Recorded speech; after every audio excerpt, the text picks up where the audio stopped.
নমস্কাৰ স্বাগতম জনাইছোঁ আমাৰ চেনেলৰ অন্য এটি ভিডিঅ'ৰ মাজলৈ পুনৰবাৰ আপোনালোকক আজিৰ ভিডিঅ'টোত আমি হোমগাৰ্ড ৰিক্ৰুটমেণ্ট 2026 অল ইণ্ডিয়াত বৰ্তমান যিটো ৰিক্ৰুটমেণ্ট প্ৰচেছৰ এপ্লাই হ'ব আৰু কিছুদিন পিছতে সেই এপ্লাইটোৰ বিষয়ে আজিৰ ভিডিঅ'টোত সম্পূৰ্ণকৈ আলোচনা কৰিম যদিহে আপুনি ৱেইট কৰি আছিল হোমগাৰ্ডৰ বাবে এপ্লাই কৰিম বুলি তো আজিৰ ভিডিঅ'টো সম্পূৰ্ণকৈ শেষলৈ চাব সকলোখিনি বস্তু আপোনালোকে গম পাব এই ভিডিঅ'টোত তাৰ আগতে এটা ভাল লগা কথা হ'ল কি হোমগাৰ্ডত যিখিনি অষ্টম দৰমহা আয়োগ 8 পে কমিশ্যন সেই 8 পে কমিশ্যন লাগু কৰিছে বৰ্তমান যিমানখিনিয়ে কৰ্মৰত হৈ আছে হোমগাৰ্ডত তেওঁলোকে 8 পে কমিশ্যন লাভ কৰিছে দৰমহা তেওঁলোকৰ বাঢ়িছে আৰু যিমানখিনি নেকি ইন ফিউচাৰত হোমগাৰ্ডত জব হয় বা চাকৰি হয় ইণ্টাৰভিউ দি কিনে তেওঁলোকৰো সেইটো ব্যৱস্থা হ'ব চিন্তা নাই গতিকে হোমগাৰ্ডৰ দৰমহা বঢ়াইছে এইটো এটা ভাল খবৰ আৰু এই যিটো আপডেট সেই আপডেটটো কেৱল অসম চৰকাৰৰ বাবে নহয় বা অসমৰ বাবে নহয় আটাইখিনি গোটেই ভাৰতবৰ্ষৰ বাবে এই চিষ্টেমটো বা ইণ্টাৰভিউটো টোটেল পোষ্ট 50,000 মুকলি হৈছে অসমৰ বাবেও হয়তো হ'ব কিন্তু অসমত কিছুমান এনেকুৱা ধৰণৰ বৰ্তমান হোমগাৰ্ড বহি আছে যিখিনি নেকি আগতে হোমগাৰ্ডত কৰ্মৰত তেওঁলোকে কিন্তু ডিউটি পোৱা নাই এতিয়াও তেওঁলোকে ঘৰত বহি থাকিব লগা হৈছে তেওঁলোকে হয়তো কিছুমানে আকৌ কমেণ্ট কৰিব পাৰে যে আগৰখিনিয়ে দেখোন পোৱা নাই ডিউটি পোৱা নাইতো এতিয়া নতুনকৈ ৰিক্ৰুটমেণ্ট কেনেকৈ হ'ব তো তেনেকুৱা কথা নহয় নতুনকৈ ৰিক্ৰুটমেণ্ট হ'ব যিহেতু ইয়াক কেন্দ্ৰৰ চৰকাৰৰ ফালৰ পৰা নটিফিকেশ্যন জাৰি কৰিছে অসমত হয় নহয় নাজানো হ'ব হয়তো 2026ত নহ'লে 7ত হ'লেও হ'ব 2027ত কিন্তু বাকী বহিৰাগত ৰাজ্যত হোমগাৰ্ডৰ কিন্তু ইণ্টাৰভিউ হৈ আছে তো এতিয়া কিমানখিনিনো এডুকেশ্যন কোৱালিফিকেশ্যন লাগে বা আটাইখিনি বস্তু আপোনালোকক শ্বেয়াৰ কৰিব বিচাৰিছোঁ কাৰণ হোমগাৰ্ডত অকণমান এইজটো বেছি থাকে অসম পুলিচতকৈ বা আমাৰ চেণ্ট্ৰেল গভৰ্ণমেণ্টৰ বাকী যিমানবোৰ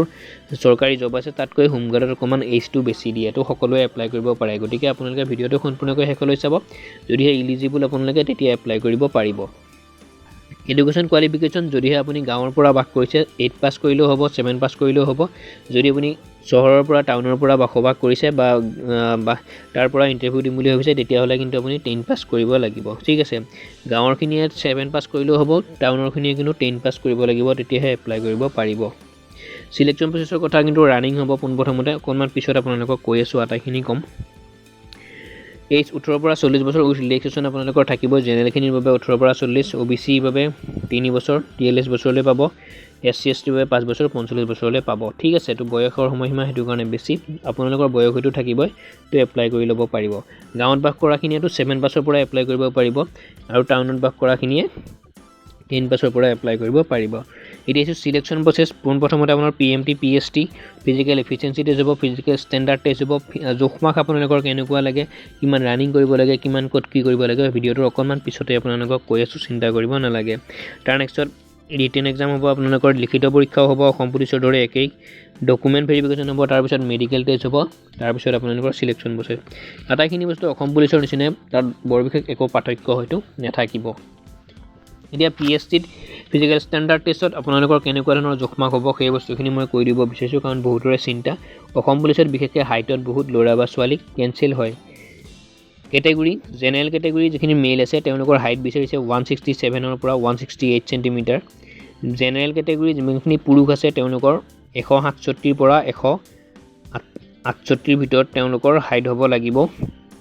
চেষ্ট তেওঁলোকৰ থাকিব লাগিব 78 to 84 78 নৰ্মেল ফুল হোৱাৰ পিছত তেওঁলোকৰ 84 হ'ব লাগিব ৱেটৰ কোনো ধৰণৰ কথা নাই কিন্তু ৱেটৰ কথা আছে ফিমেলখিনিৰ ক্ষেত্ৰতহে তো আপোনালোকে শুনি থাকক পুৰুষ মহিলা সকলোৱে ইয়াত এপ্লাই কৰিব পাৰিব জেনেৰেল যিখিনি ফিমেল আছে তেওঁলোকৰ হাইট লাগিব 152 পৰা 154 চেণ্টিমিটাৰ তেওঁলোকৰ ৱেট বিচাৰিছে 40 কেজি 40 কেজি তেওঁলোকৰ ৱেট হ'ব লাগিব আৰু SC ST OBC যিখিনি মেল আছে তেওঁলোকৰ 162 পৰা 165 চেণ্টিমিটাৰ হাইট হ'ব লাগিব চেষ্ট লাগিব 76 আৰু 81 চেণ্টিমিটাৰ 76 নৰ্মেল থাকিব লাগিব ফুলাই কিনে 81 বনাব লাগিব SC ST OBC যিমানখিনি ফিমেল আছে তেওঁলোকৰ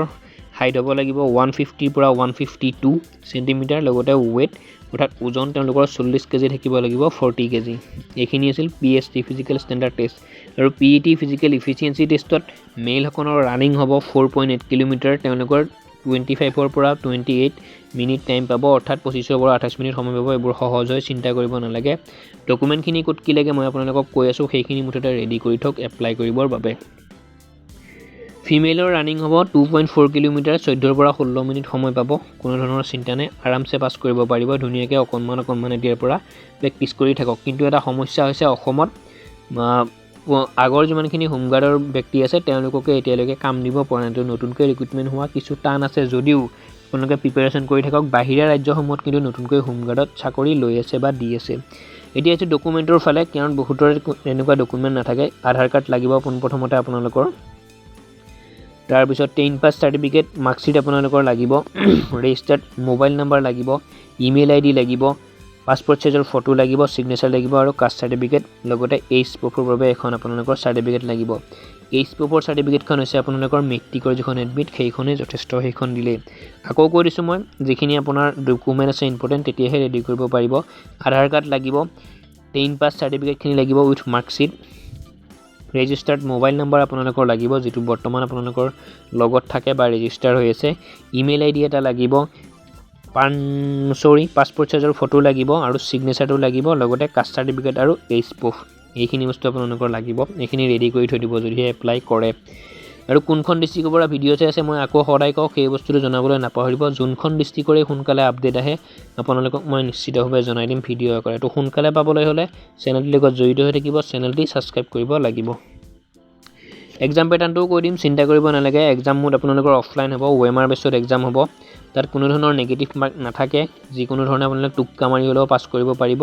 যদিহে ফিজিকেলটো আপোনালোকে পাছ কৰি ল'ব পাৰে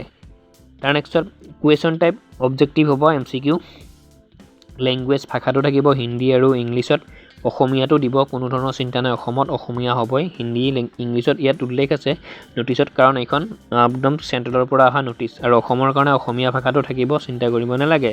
টোটেল কুৱেশ্যন 100 থাকিব কোৰ সাবজেক্টৰ পৰা কোন সাবজেক্টৰ পৰা কিমান মাৰ্ক আহে সেইটো আপোনালোকক কৈ দিম জাস্ট এতিয়া আপোনালোকে প্ৰিপাৰেশ্যন কৰাহে কথা টোটেল কুৱেশ্যন 100 তাৰপিছত টোটেল মাৰ্কসও থাকিব 100 এটা প্ৰশ্নৰ বিপৰীতে 1 নম্বৰকৈ থাকিব সময় পাব আপোনালোকে 2 ঘণ্টা নেগেটিভ মাৰ্কিং নাই কোনো ধৰণৰ চিন্তা নাই নেগেটিভ মাৰ্ক নাই যি ইচ্ছা থাকে আপোনালোকে লিখিব পাৰিব বা টিক চিন দিব পাৰিব এতিয়া কোনখিনি সাবজেক্টৰ পৰা কিমান নম্বৰ আহে সেইটো আপোনালোকক কৈ দিম সাবজেক্ট জেনাৰেল নলেজৰ পৰা আহিব 25 নম্বৰ 25 নম্বৰ আহিব 25টা কুৱেশ্যন থাকিব জেনাৰেল হিন্দীৰ পৰা আহিব 20 নম্বৰ 20টা প্ৰশ্ন থাকিব জেনাৰেল ইংলিছৰ পৰা আহিব 10 নম্বৰ 10টা প্ৰশ্ন থাকিব ৰিজনিং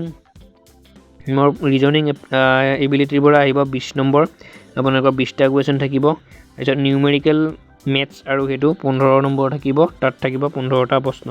আৰু জিএছৰ পৰা আহিব 10টা প্ৰশ্ন 10 নম্বৰ এনেকৈ টোটেল 100 মাৰ্ক 100টা কুৱেশ্যনৰ আহিব কোনো ধৰণৰ নেগেটিভ মাৰ্ক নহয় ধুনীয়াকৈ টুক্কা মাৰিও যদি আপোনালোকে পাছ কৰিব যদি আপোনালোকৰ বুদ্ধি আছে তেতিয়াহ'লে পাছ কৰিব পাৰিব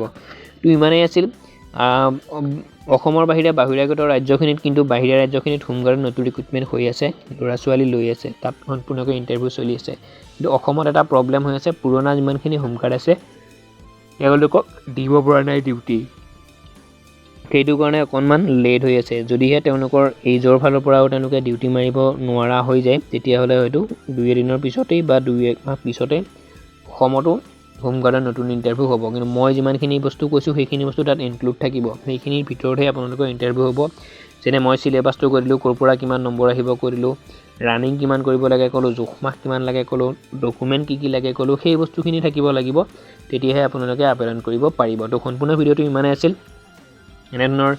ভিডিঅ'সমূহ পাই থাকিবৰ বাবে আপোনালোকে আমাৰ চেনেলটো ছাবস্ক্ৰাইব কৰিব লগতে কমেণ্টত কোনখন ডিষ্ট্ৰিক্টৰ পৰা ভিডিঅ'টো চাই আছে এডুকেশ্যন কোৱালিফিকেশ্যন কিমান এইজ কিমান সেই বস্তু জনাবলৈ নাপাহৰিব সম্পূৰ্ণকৈ শেষলৈ চোৱাৰ বাবে পুনৰবাৰ ধন্যবাদ জনাইছোঁ আৰু আজিৰ ভিডিঅ'টিৰ সামৰণি মাৰিছোঁ জয় আই অসম